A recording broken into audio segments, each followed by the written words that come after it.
आप सभी को संजीव शर्मा की ओर से नमस्कार। आप देख रहे हैं प्रेरणा सूची में दिए गए लर्निंग आउटकमों को प्राप्त करने के लिए गतिविधि आधारित कार्यक्रम। आज हम कक्षा 3 की हिंदी भाषा को लेकर बात करने वाले हैं, जिसमें एलो कोड H312 312 के बारे में बात करेंगे, जिसमें छात्र कहानी के पात्र, घटनाओं और परिस्थितियों को क्रम से सुना सकता है।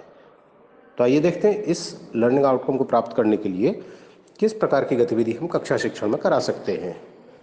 यहाँ दी गई गतिविधियाँ केवल एक उदाहरण मात्र है। शिक्षक इस प्रकार की अन्य गतिविधियाँ भी करा सकते हैं। इस लर्निंग आउटकम को प्राप्त करने के लिए शिक्षकों को चाहिए कि पहले वे छात्रों के साथ किसी प्रचलित कहानी पर चर्चा करें जो देखी गई हो, सुनी गई हो और छात्रों के द्वारा परिचित हो। कहानी पर चर्चा करने के बाद 1-2 मिनट के लिए कहानी के विभिन्न पात्रों और घटनाओं पर छात्रों से अपनी बात कहने का अवसर दें। आप देखेंगे कि यह प्रक्रिया एक वातावरण सृजन के लिए की जानी चाहिए। अब जिस पाठ को आप पढ़ाना चाहते हैं, उस पाठ को छात्रों से बारी-बारी से पढ़ने को कहें। एक पैरा पहला छात्र, फिर दूसरा छात्र, फिर तीसरा छात्र, इस तरह से पढ़ें। पाठ पूरा होने के बाद ठीक उसी तरह से फिर से आप विभिन्न पात्रों, घटनाओं के बारे में चर्चा करें। जब भी छात्र एक से दूसरे की ओर पढ़ने की ओर बढ़ रहे हैं, तो बीच-बीच में भी ये चर्चा की जा सकती है।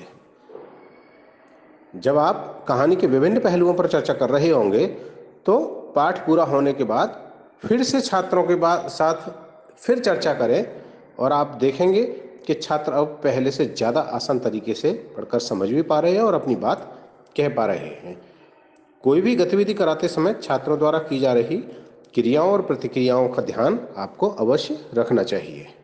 तो इस प्रकार से इस लर्निंग आउटकम को प्राप्त करने के लिए ये गतिविधि आप करा सकते हैं। सभी शिक्षकों से अनुरोध है कि कोई भी गतिविधि कराते समय रोचकता का पूर्ण ध्यान रखें, छात्रों को समुचित निर्देश दें और जब छात्र अपनी बात कह रहे हों तो उनकी बात को ध्यान से सुनें और उनके हाव भाव को पहचानते हुए उनकी मदद करें। उनको लगना चाहिए कि आप उनको गंभीरता से सुन रहे हैं। गतिविधि को रोचक बनाने के लिए आपकी सक्रिय भागीदारी बहुत अधिक जरूरी है, पर छात्र आपसे अधिक सक्रिय होने चाहिए। तो कराते रहें गतिविधि और हासिल करें प्रेरणा लक्ष्यों को। हम बनाएंगे प्रेरक प्रदेश, उत्तर प्रदेश। जय हिंद, जय शिक्षा।